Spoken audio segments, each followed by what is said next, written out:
Hey there, Jason Whiteley, coming from the lobby of our hotel in Chicago. Daryl Golden putting together our early evening newscast for 5 and 6 o'clock in DFW. I wanted to note a couple of interesting things that happened today on the second day of the Texas Democrats breaking quorum and leaving Texas for Illinois here. The first is the Democrats today were way more defiant, decidedly more aggressive today than I had seen them over the past couple of days. Al Green really going after Governor Abbott. Barbara Gervin Hawkins, a state rep from San Antonio, really going after all the Republicans, saying, what more do you want? You have the governor, you have lieutenant governor, you have majorities in the House and the Senate.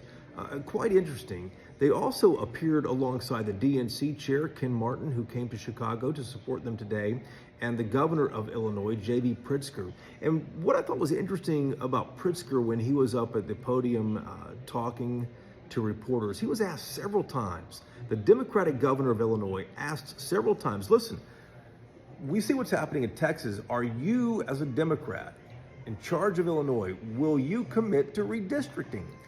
And J.B. Pritzker, the governor here, never would commit to it. Now, he didn't rule it out.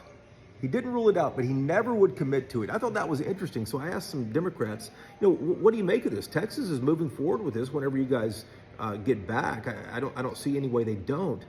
But the Democrats were saying that's still the right tone that he needs to maintain. They also say, listen, we don't want to redistrict, but if Texas does, then other states, Democratic states like Illinois, New York, Maryland, California, those states should also consider that as well. And then finally, there's one other thing that's interesting. I am still talking to a number of Republicans in Austin. I spoke to State Rep Mitch Little, a Republican from Louisville, a little earlier today, and he said, you know what we're doing down here? One of the things we're doing is we're counting how many Democrats are appearing in the news footage, in Albany and Illinois and different places. And we're comparing them to how many are still here. And there are a number of people we don't see in the news footage, a number of people who aren't here in the chamber with us. There are a handful of Democrats who are physically there in the chamber.